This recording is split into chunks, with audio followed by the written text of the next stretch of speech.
What's going on, everyone? So it's been close to 2 weeks now that I last went over sort of what's been going on in the meta of Star Wars Unlimited. Now, for those of you that are active within the community and watching all the videos out there, you would know that there's been dozens of cash tournaments over the past couple of weeks, including, showcase tournaments, win a box. There's been store showdowns. There's just been a ton of competitive Star Wars Unlimited out there. And instead of going over each individual deck list, I wanted to pick out, well, of course, the top meta, and then talk about a few things that, well, are kind of branching sort of based on those decks and winning tournaments because of certain themes involved. Now, there isn't too crazy of a shakeup compared to, last time we went over. We still have some pretty long-standing decks that really just have been good because of what we've gotten access to in the card pool. We're able to leverage, certain leaders, Boba, to just be extremely effective. And that probably won't change until we get the next set. So we're going to be in this meta within some reason for the next couple of months. And we're going to find that, well, most of the decks that are winning are just winning because they are the top meta, or because the card pool is so small, there are just slight variations off of the same decks that we've been seeing very consistently. So without further ado, let's dive into some of the deck lists. And of course, I'm going to start off with our top meta. If you want to pick up any of the cards or check out any of the lists, I'll leave images of all the deck lists that I'm going to be going over today, or the links to all the images that I'm going to be going over today in the description down below, and a TCG player link. If you click on it, you can go ahead and help me out as well as help yourself out and pick up any of the cards that you see today. So starting us off here with what I consider the top three decks in the format right now, and top three with minor variations on these three. We have Vader Blue, we have Boba Green, and Sabine Green. These three are consistently just the most powerful, most effective decks that I have come across. And for those of you that are playing on Carabast or things like Tabletop Simulator or anything like that, you're going to see these decks very, very commonly, particularly Boba Green and Sabine Green, of course, since those decks were basically staples of the format since Star Wars Unlimited released, and even before that. But Vader Blue also is kind of creeping up there, and control decks in general, true control decks, are also creeping up there as they have a pretty solid matchup in the field right now. Now, this hasn't, again, changed too much from the last time we saw the Florida 5K. This kind of put Vader Blue on the map with this list in particular, Guy's list that he ran in that tournament, took down the whole thing.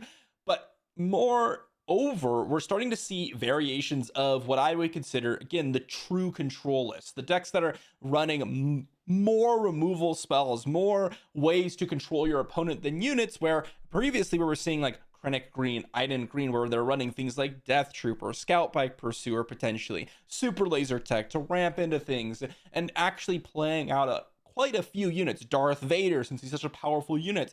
This list doesn't actually rely on units all that much, and really just relies on the top end threats to close out the game. And my list in particular that I found to be even more consistent against some of the decks that I've been facing, more aggro oriented, specifically Boba Green. You don't even want units oftentimes because you just can leverage the fact that they can't use their resources or extra resources because of things like Boba Green exhausting after they've dealt with some sort of unit, right?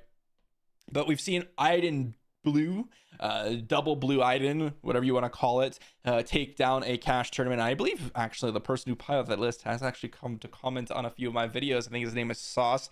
That list was pretty sweet. And of course, we've seen so many aggro lists, things like Sabine Green. The Vigilance over here is really carrying these control decks. They are able to leverage it at 6 resources, but with Iden Blue being one that won the tournament, they're able to leverage Vigilance at 4 resources, which gives them a huge power bump, even with losing out on some of the more powerful aggression cards. Or if you're going to run green and like Krennic Green and Iden Green, you're going to lose out on Super Laser Tech. You're just getting so much value out of your vigilances and potentially, Lieutenant Childson, that it doesn't actually matter that you're missing out on some of those cards. Iden Green, Krennic Green, still quite good. One of the key cards that has popped up recently, and I actually did a video on this the other day, Restock. This is a card that I have now played a full 3 of between the main board and sideboard, mainly because I am starting to see a lot more control decks. And again, I say control very heavily, as previously you could win the game through damage very easily. Darth Vader blue here, and in some cases the other control decks that I've been playing, it could be double blue Iden, it could be even Krennic green. I've modified the lists to where we're going to be fighting against potentially either other control decks or maybe other mid-range decks, and you actually can just mill them out, and that's where Restock comes in. Now, you either end that way or you just end through Avenger beatdowns, in some cases Childson beatdowns because they're so big. But Restock has become a very prevalent card because of the hardcore control list. However, you can't really go too heavy on managing your control matchup, because you still have to contend with Boba Green and Sabine Green. Now, Boba Green has consistently just been one of the top contenders, mainly because of 2 things: Boba's action and Boba's stats. Having a 5 resource 4/7 is just absurd, and no matter what you do in the cards around Boba himself will always be a 5 resource 4/7, and that is just absurd. He gets so much stats for his resource deployment, and that just puts him on the map as one of the best leaders. On top of that, the ability to leverage additional resources is one of the most powerful things in this game. If you've played other TCGs, there are oftentimes 2 things that you want to focus on. One, mana, resources, whatever it is. In Magic, I'm going to use Magic terms because that's what I mainly play outside of Star Wars Unlimited. It's mana and card advantage. In this game, card advantage isn't as necessary because you draw to a turn. You don't have to resource both of them. And when you get to the mid game of Boba Green, you oftentimes will not be resourcing both of them because you want to leverage both your events and your units.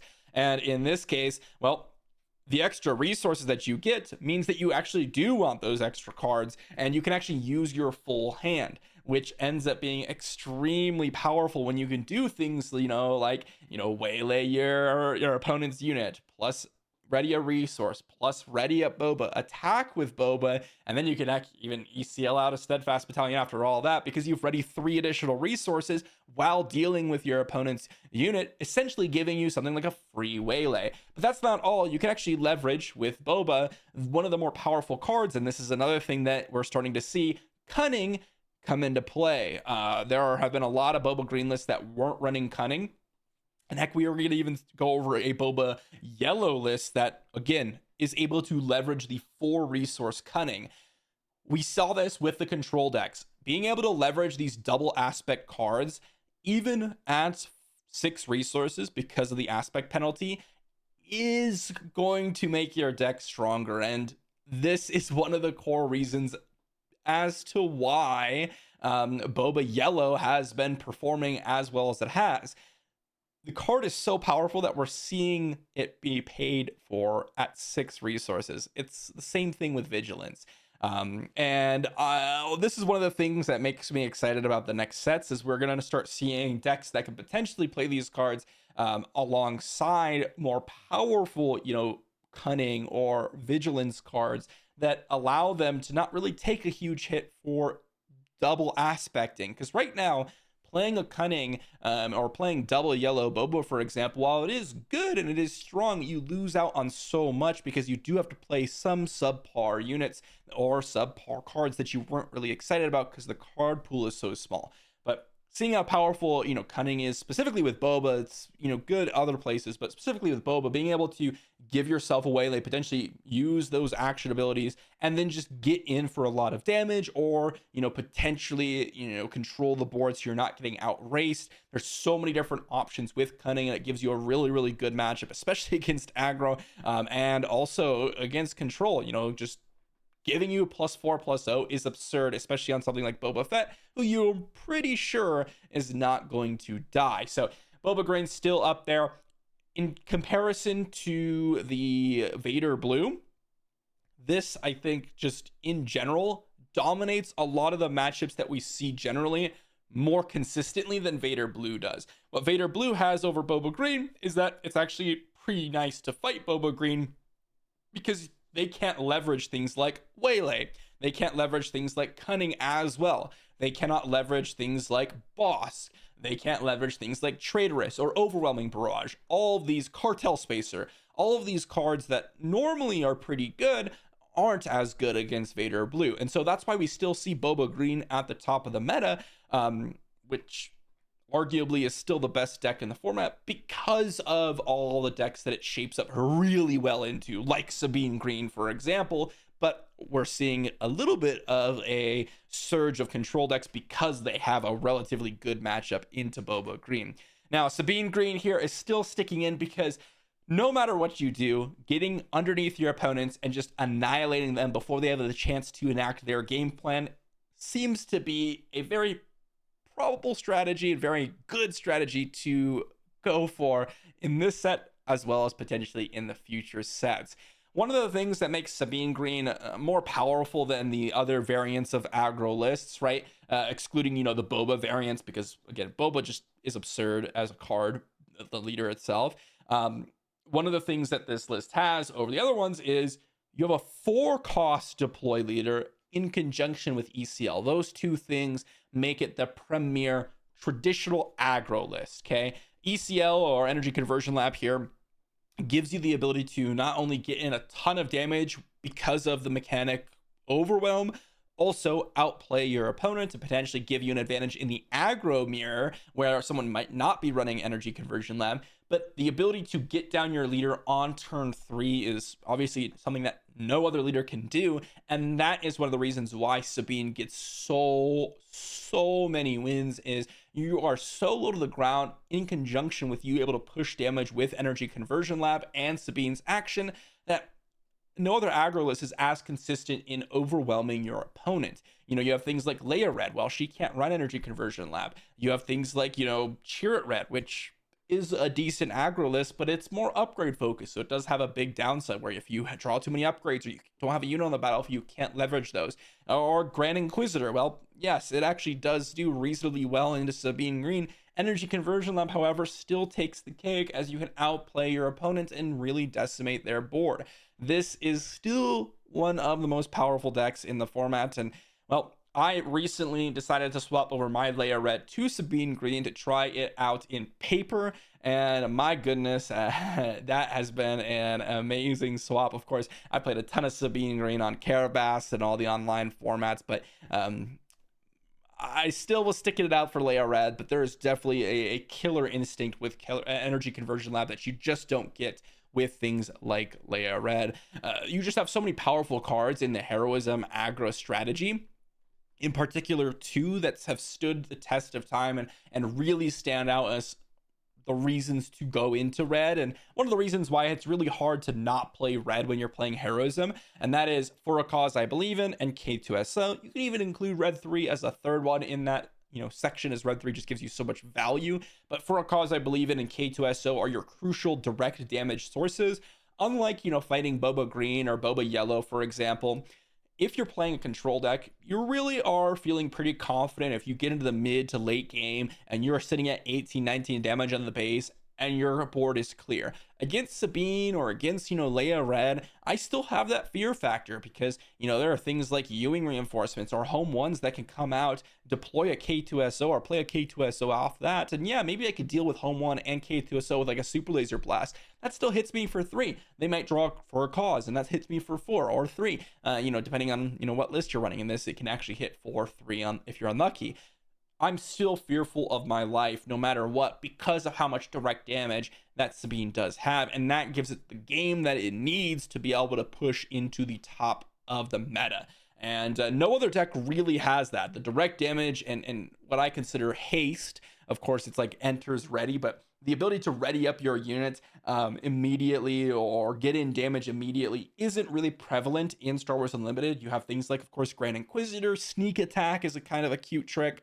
these types of situations, or Fett's Fire Spray, for example. It's one of the best cards against the control matchup to close out the game, so you can really push in some damage, assuming they're tapped out for a cause in K2SO, put that fear in the hearts of your opponents because of it. But as I mentioned, there's a few lists or a couple lists, I should say, that I wanted to talk about in specific, that are little variations on these three lists. Because I do think these three lists are kind of the core of, the top of the meta. And you might be able to include like Krennic Green or Iden Green in the control section. You might be able to include like Leia Red, although I think it's actually a clear step down from Sabine Green. You could include Boba Yellow with Boba Green. They're all kind of, up there as some of the more powerful decks, but I do think these three in particular do have a slight edge.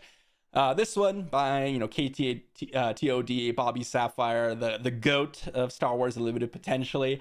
Love the content, by the way. You guys should definitely check out his video. If I remember, I'm going to put a link to it down below. But this is his Boba Yellow lists. They are really, really leveraging the Cunning card and Body Rook, which is really, really powerful. Bodhi? I think it's Bodhi.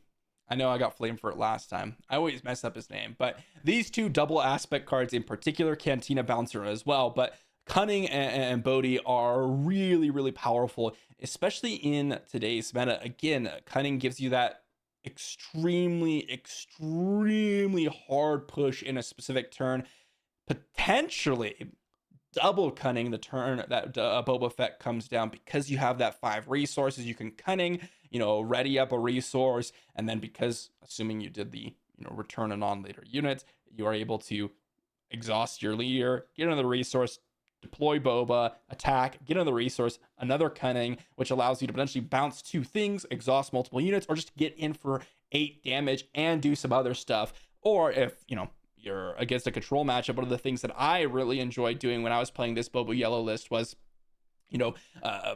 not bouncing unit because there wasn't really much to bounce, but just getting in for 4 points of damage and making them discard a card at random. If they draw poorly, you could really mess up those hands of your opponents, and especially if you're coming off of a turn to Bodhi Rook. This really, really messes up your opponent. This is one of the reasons why I think double yellow Boba is actually creeping up more and more, is because we're seeing more control decks, and cards like Bodhi gives you an edge, as well as Cunning gives you that really, really big power that you need in this deck to cut through some of those matchups. As if you're running 6 cost Cunning, it's a lot less effective in those situations. But again, in the aggro matchup, which you will fight, and I would consider this an aggro deck for sure, but against Sabine Green or even Boba Green, being able to play Cunning 2 turns in advance, potentially, or just playing a Bodhi on turn 2, allows you to mess up your opponent's hand, because almost every deck, with the exception of potentially like the Sabine Green list, has events that you really want to get rid of, and they have a very, very high density of them. Right? If you just look at this list in of itself, we have 3 waylays, 3 supply strikes, 3 no good to be deads, 3 shoot firsts, and 3 commands, totaling up to 15 events, which gives you again, really high chance of hitting one. Sabine Green, a little bit lower, as you have like Rebel, Solve for a Cause, that type of stuff, which, if you get one, is great. This allows you to have some game against Sabine or a Boba Green that, Boba Green opponents don't have against their own mirror match. So that's really, really exciting. And the last deck list here that I wanted to talk about is Sabine Yellow. I think the yellow additions to these deck lists are really creeping up more and more as we get abilities to leverage the reasons why Cunning is so powerful, which is disruption of your opponent, particularly hand disruption as well as unit disruption. The Cunning being able to exhaust units, being able to bounce units, Cantina Bouncer being able to bounce units, but not only that, in Sabine Yellow, giving you access to Spark of Rebellion. Now, previously, I would not have really liked Spark of Rebellion, especially with so many Boba Greens and Sabine Greens running around. When those were extremely rampant, I felt like Spark of Rebellion was a little bit too passive, I guess you could say. I don't want to be, trying to pick apart my opponent's hand. I really just want to be able to deploy threats, either race them if I'm playing Sabine yellow or Sabine whatever. Well, any variation of yellow, or Boba yellow, for example. Well, in that case, you can't play Spark Rebellion, but in that case, it'd be Bodhi Rook. These cards are getting more valuable because you're entering a stage of the game where you're seeing more mid-ranging and control matchups. Not to say that Spark Rebellion isn't good against, Boba Green necessarily, as it can be good because of the event unit split that they do play. I've just noticed that the cards are really good when you're fighting the slower, more mid-rangey control decks, and that's why they're creeping up more and more. In Sabine Yellow's case, of course, you can leverage Millennium Falcon, which ends up being the most powerful card, arguably, in the entire deck. And I really like what they've done here with this list in particular, unplayably here, and that is really focus in on being the hyper-aggressive tempo deck.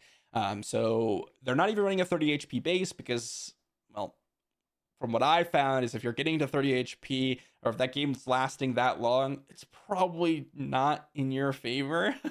The Jeddah City actually allows you to potentially just straight up ignore units and just race your opponents, or give you a couple of value trades, which can be reasonably useful in some cases, of course, as well, that might save more damage in the long run. But 3 copies of Millennium Falcon really pumps damage. Same with, 3 copies of For a Cause, which does have almost 100% hit rate with this deck, exception of 3 surprise strikes. And you can just pump a ton of damage into your early game units because of things like Surprise Strike, because of things like Fleet Lieutenants, and then giving you a little bit of disruption in Spark Rebellion allows you to compete with things that are trying to deal with your threats.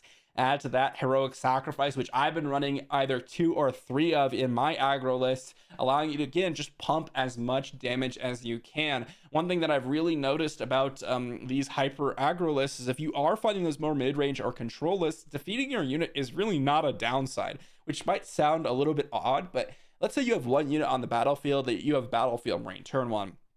In turn 2, you go, let's say, Heroic Sacrifice your unit in. That probably is going to happen anyways. Your opponent's probably going to power the dark side or something like that if you're fighting a control deck, right? Or they're going to go ahead and open fire it, or maybe they make an opening if it's killable by make an opening. And so it's going to die anyways. And so what you do is you just get in for 2 points of damage. You get to draw a card, which is potentially useful, especially if you're drawing some cheap cards like these aggro decks. So almost always it's going to be a nice little advantage there. And then you would have gotten your unit killed anyway, so you get to potentially waste their resources, especially if, let's say, your turn or your next play would be like Spark Rebellion, right? You go turn 1 Battlefield Marine, turn 2, I guess you can't do that in this, but let's say you go turn 1 Sabine Wren, turn 2 Heroic Sacrifice in, hit for 5, then follow it up with a Spark Rebellion and potentially take their turn 3 play, like a Lieutenant Childson, for example. That type of curve can be really, really obnoxious. Of course, you could do the same thing with a Fleet Lieutenant and get a 3/3 on the battlefield, but I've been really, really appreciating just the straight up direct damage that you can get in with these decks and the ability to slightly disrupt your opponent's, plays. As despite us being able to draw multiple cards a turn, there are very specific bomb level cards. And this is something that I think is, indicative of just the fact that we have one small card pool, one small set, I guess not small, but one medium set right now. Is we're seeing decks like Vader Blue being able to really be in the meta because of things like Lieutenant Childson, Vigilance, and leveraging those types of cards, specifically Vigilance in the aggro matchup as well as Childson, but Vigilance also in the control matchup, and just being able to keep you in the game. We're seeing like Boba Yellow and Boba Green leverage Cunning, and the fact that we have these like really high power level cards. You can even include like Boba Fett in there, or Darth Vader, or Fett's Fire Spray, or For a Cause, or K2, because there are some cards that are so much higher quality than the other cards. Being able to disrupt your opponent's hand and take those cards away for cheaper resources actually becomes decently relevant, and something that is pretty nice. Or being able to, in Boba Yellow's case and Boba Green's case, being able to potentially 2-for-1, 3-for-1 in terms of resource count for those more powered up cards like K2SO or something like that allows you to really leverage your advantage. So kind of an interesting thing to see that we are now starting to see more and more yellow creep up or cunning creep up into the meta. I do think that this makes a lot of sense. And of course, I don't think aggro is going anywhere. But that's kind of what I had to say about all the different decks going on, or I guess you could say the archetypes in the meta right now going on. I do find that Vader Blue has treated me the best. I've played so much Vader Blue, partially because I decided to build it in paper, but also partially because I wanted to build it in paper, so I wanted to do a lot of testing about what I found to be the most advantageous, lineup. And honestly, the hardcore control decks seem to be situated pretty nicely in the meta. The only exception being there's always going to be space for Boba Green and hyper aggro list, just because of how powerful those leaders are, really, Sabine and Boba, but also for a cause and in cunning and these other cards that these decks can leverage that Vader Blue cannot, right? So I haven't ever been a Boba Green fan. I've never enjoyed this list. I've always found it to be, I don't know, just kind of less fun than the other lists. Maybe that's just because I'm a more control player. Recently, I know I was a Leia Red, first deck I built in paper, and I've played a lot of aggro, but I do find I enjoy control lists. So I've never been a huge fan of Boba Green, and Sabine Green is only slightly different from Leia Red. So I guess that's something. But anyways, that's all I had to say about the meta right now, guys. Let me know what you think in the comment section down below, and of course, stay tuned for another video tomorrow because I got more coming. I'll see you all then.